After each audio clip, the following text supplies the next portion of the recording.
Louise McKayart and welcome to my channel. And today I am in the middle of creating more paint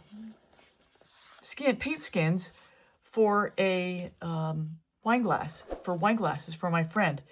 Now I've already created one set of skins, and in hindsight, and I look at it and knowing what I've discovered since then, I am making a new set. So yeah, because I want my friend to be not just happy with them, but delighted by them.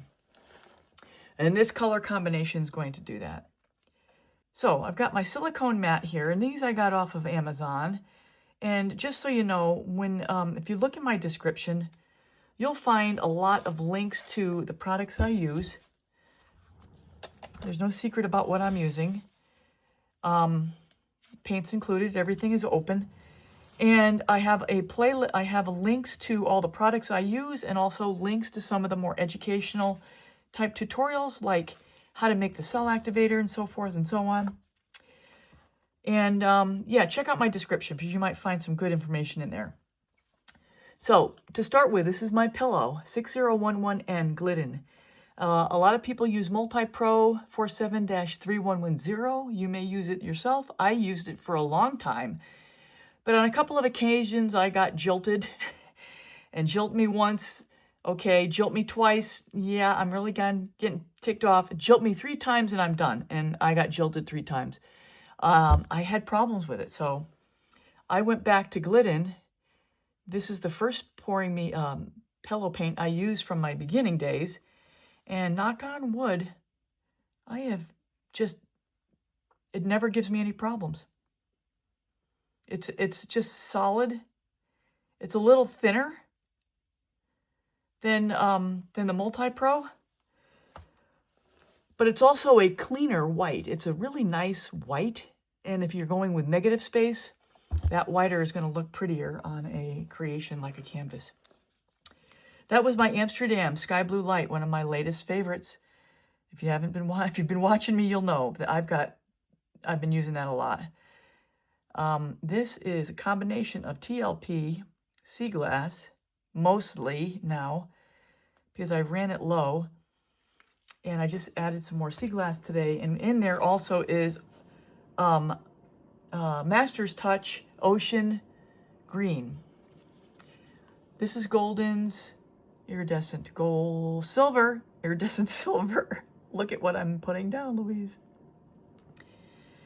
I will also flip up if I haven't already, which I'm sure I have, the colors that I'm using, so you see what actual colors I've got down from the container. This is Golden's Cerulean Blue, and this is a gorgeous in blue combos. It's a very, you look at that. It's not like a wowzer color, but it is so pretty, so pretty. It's very grayish blue. And I'm weird because when I think of colors, I get a feeling from them. This is kind of a cool, and I don't know warm colors, cool colors, opaques necessarily. I know this is a semi-transparent based on the bottle, which has got the half slash through it. If it was fully filled in, it would be opaque. If the box was clear with nothing in it, it would have been a transparent. Honestly, for me, I don't pay much attention to all that. I really don't. I know some artists say that there's certain rules.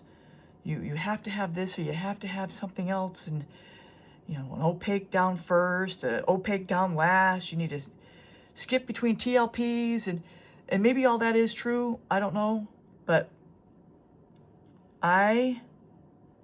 honestly, I don't worry about it. This is mostly Payne's Gray, it is Payne's Gray, combination from Golden and Creative Inspirations. All right, this is my American Floetrol cell activator. I have a video 141. I'll link it above. It's about, I don't know how long it is. It's not horribly long. I show you how I make it, the precise measurements of the components that go in it, and I'll show you all the ingredients. And yeah, that's what's in here. So let's give it titanium white to start with. Oxide Black by Amsterdam. Here we go. So as I get ready to blow this out, I'm going to aim my lips and my breath right to the center of the cell activator and blow straight down into it to get it to form a circle as much as possible. Once I see that circle, I'm going to aim my blow right where the outline of the cell activator meets the paints, and then I'm going to blow out the paints in all directions. I have a really good video, 419, I will link it above, that talks about the art of the blow. Wow. Wow, great blowout.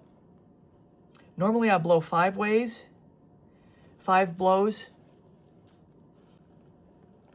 But here's the thing about a blowout, and I have a video, I probably already told you about it, 419, art of the blow. When you're in the middle of the blowout, you need to be observing what's going on. How are the paints responding? How's that cell activator working? Did you get the back edge of that cell activator to have it float over the paints? How well is it flowing? Are you ending up with a dead spot? I mean, there's all kinds of things you think about and you adjust as you go. I don't know if you noticed in this one, in this, it's a secret for me. And it's in that video 419. You see me move my head. That helps this bloom blow out.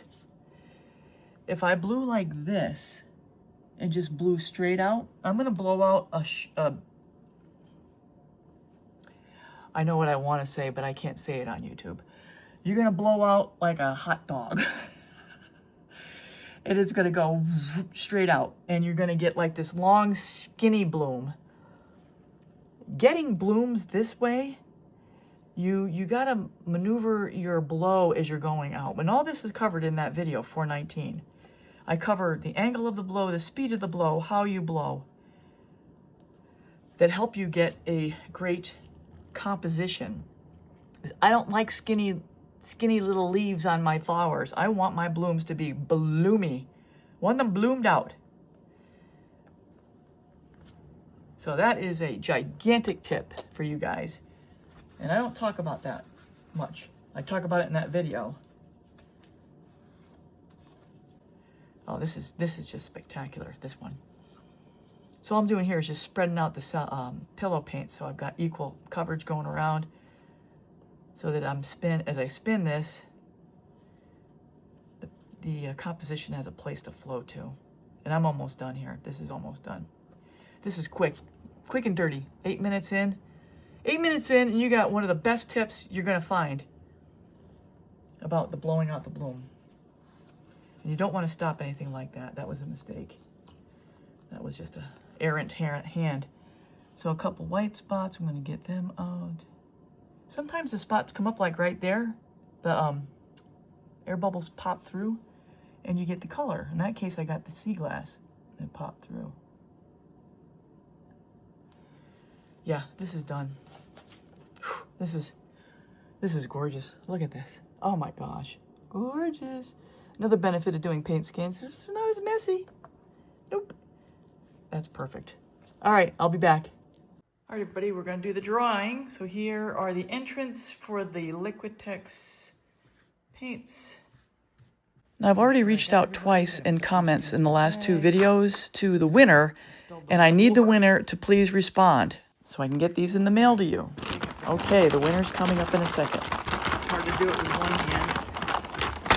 Okay, there we go. And I need to make sure I get one. It's hard to feel. There we go. Elise Fullen. I think that's the name. Elise Fullen. I think you are the winner. I will be contacting you via YouTube and asking for your address so we can figure out postage. Okay, congratulations, Elise. So back to the creation here. Here are the wet results of the 4 paint skins I created for these wine glasses. And if you want to see a full tutorial, video 519, I'll link it above. I show you how to adhere it and then also the resin finish process. So here they are, fully finished, resined on the bottom, and I'm really, really happy with how these turned out. My friend is especially in love with blue, and I know this color palette will suit her to a T. So if you're new here, I ask that you please join me by subscribing, hitting the bell and all. You'll get all my latest art tutorials. Check out my playlists. I have a lot of different functional art playlists, from coasters and clocks and charcuterie boards, lazy Susans, jars, ornaments, even yo-yos now. So there's plenty of things to create. You can sell them or use them as gifts, just like I'm doing here with these wine glasses. So everyone, please leave a comment. Let me know what you think about these. Also, a thumbs up is always appreciated. And I think that's all I have for now, everybody. So please take care. Till next time.